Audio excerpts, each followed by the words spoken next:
Washington. Only President Donald Trump and his closest advisors may truly know how close the U.S. is to war with North Korea as the administration's standoff with Pyongyang continues to escalate.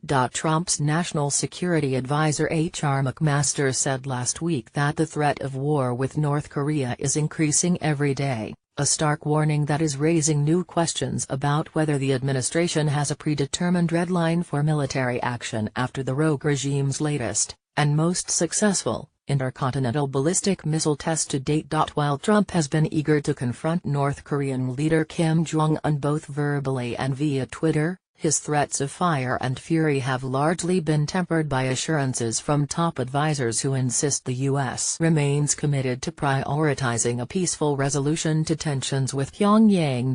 But Trump's provocative rhetoric and suggestions of considering a preventative war have raised concerns that he may be more willing to engage in a conflict on the Korean peninsula than past presidents. One former senior defense official told CNN that Trump could ultimately decide on his own whether or not the U.S. makes the first move. "The only reason we will have war is if President Trump wants war," the source said. "He is the wild card in this. He can order us to start a war via a preemptive strike.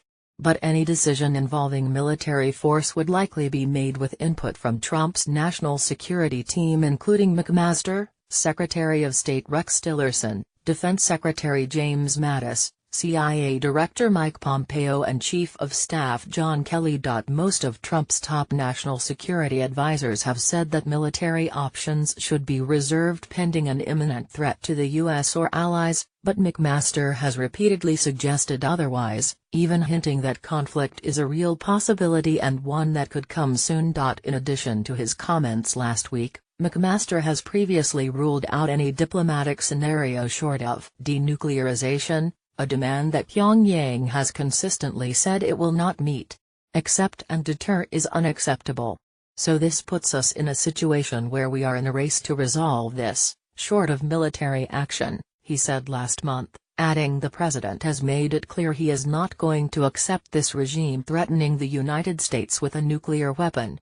McMaster's rhetoric could indicate that he views the threat of a military option as a viable tool to forcibly denuclearize North Korea, making him a part of what one expert called the administration's talking is futile camp. A strategy pursuing forcible denuclearization does not necessarily indicate support for preemptive military action but could use provocative rhetoric in an attempt to bait Kim into a miscalculation or a scenario in which North Korea initiates a U.S. response, according to Vipin Narong, an associate professor of political science at MIT and a member of MIT's Security Studies program. A spokesman for North Korea's foreign ministry said Wednesday that Pyongyang does not want war, but if a conflict should occur, it will be initiated by the U.S.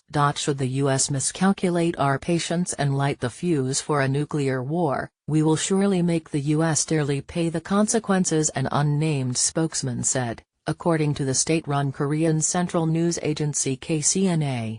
Both sides have avoided a severe miscalculation to date, but the situation has evolved dramatically in recent weeks.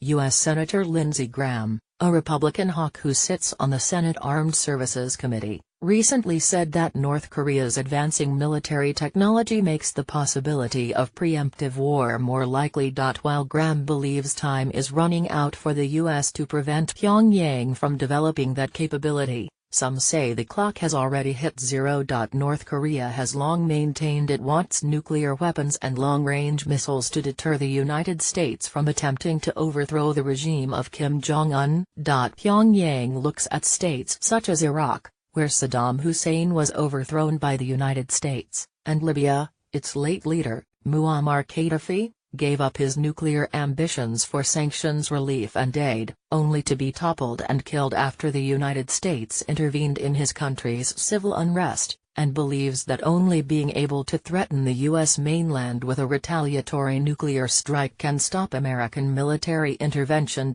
Many experts say they believe North Korea would not use the weapons first. Kim values his regime's survival above all else and knows the use of a nuclear weapon would start a war he could not win, analysts say. A North Korean missile with a nuclear payload capable of striking an American city is no longer a distant hypothetical, but an imminent danger, one that poses a real and rising risk of conflict, according to Senator John McCain, chairman of the Senate Armed Services Committee. While the situation with North Korea demands urgency,